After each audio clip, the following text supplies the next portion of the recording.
Salam pengadaan buat rekan-rekan penggiat PBJ dimanapun berada ya. Kita ada titipan pertanyaan tentang pembuktian kualifikasi ataupun klarifikasi ataupun negosiasi ya. Bagaimana sih cara pelaksanaan dalam situasi darurat seperti ini ya, dalam situasi pandemi corona ini ya.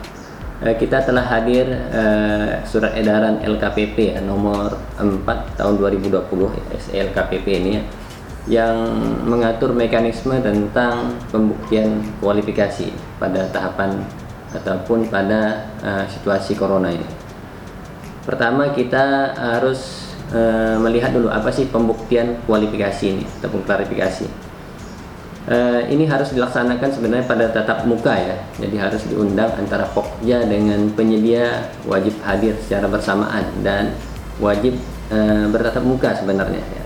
Tetapi karena situasi COVID-19 ini ya, tentunya merubah pola pembuktian itu sendiri, dan kita kategorikan beberapa item ya, beberapa cara ya. Untuk pembuktian kualifikasi tata caranya ya, pertama adalah untuk kebutuhan barang dan jasa yang tidak dapat ditunda dan tidak membutuhkan kunjungan lapangan, maka kita dapat langsung melaksanakannya secara online ya, ataupun secara daring. Kita dapat menggunakan beberapa media ya, yang bisa digunakan, misalnya Google Meeting ya, Zoom ataupun Skype ya. Silakan dengan caranya masing-masing ya, Pokja tentu telah menentukan caranya masing-masing ya. Dan untuk kebutuhan barang jasa yang tidak dapat ditunda dengan membutuhkan kunjungan lapangan, nah, ini juga kalau membutuhkan kunjungan lapangan, maka dari itu kita harus melaksanakannya ya. Kalau kunjungan lapangan berarti harus wajib dilaksanakan dengan tatap muka, dan kita harus turun di waktu tertentu ya, tentunya dengan protokol COVID-19. Jadi kalau misalnya dapat dilaksanakan dengan kunjungan lapangan ataupun bertatap muka, maka dari itu kita harus menerapkan protokol COVID-19, misalnya menjaga jarak dalam 1 meter, menggunakan masker ya, menggunakan hand sanitizer dan lain-lain ya, untuk situasi pandemi corona ini ya. Atau bisa juga misalnya untuk kebutuhan barang dan jasa yang dapat ditunda. Nah, kalau dapat ditunda, tentunya kita dapat melaksanakan pengunduran jadwal ya. Jadi Pokja pemilihan dengan bebas mengundurkan jadwal pelaksanaan pembuktian ya, bisa saja menunggu situasi pandemi corona ini berakhir, ataupun ya melihat situasi yang dapat memungkinkan lah untuk Pokja dengan penyedia pelaku usaha tadi yang akan dilaksanakan pembuktian ya, melihat waktunya saja. Kalau sudah waktunya dapat bisa dilaksanakan secara tatap muka, berarti kita menggunakan tatap muka ya.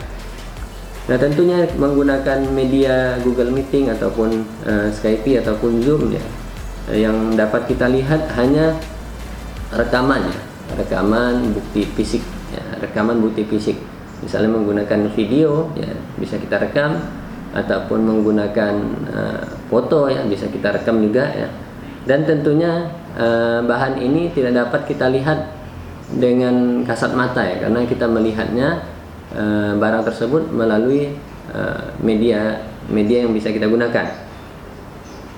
Nah, hal ini harus menjadi tekanan kepada pelaku usaha ya, penyedianya itu sendiri, bahwa harus menyampaikan dokumen yang asli ya, ataupun legalisir yang dapat dibuktikan ya. Dan tentunya penyedia harus untuk menguatkannya membuat pernyataan ya, secara lisan misalnya, bahwa yang disampaikan, dokumen yang disampaikan melalui pembuktian ini ya, itu adalah dokumen yang asli ya. Apabila di kemudian hari tidak dapat dibuktikan ataupun ada pemalsuan ataupun data yang tidak benar dalam proses pembuktian ini, maka tanggung jawabnya kembali kepada penyedia barang dan jasa ya. Nah, untuk secara tatap muka tadi kita sudah menyampaikan dengan ada protokol COVID-19 tadi ya, dan mengundurkan jadwal juga, kita tinggal menentukan jadwal pembuktiannya ya, kapan waktunya ya, sesuai dengan kondisi yang ditetapkan oleh pejabat yang berwenang. Misalnya BNPB telah mencabut status pandemi ini ya.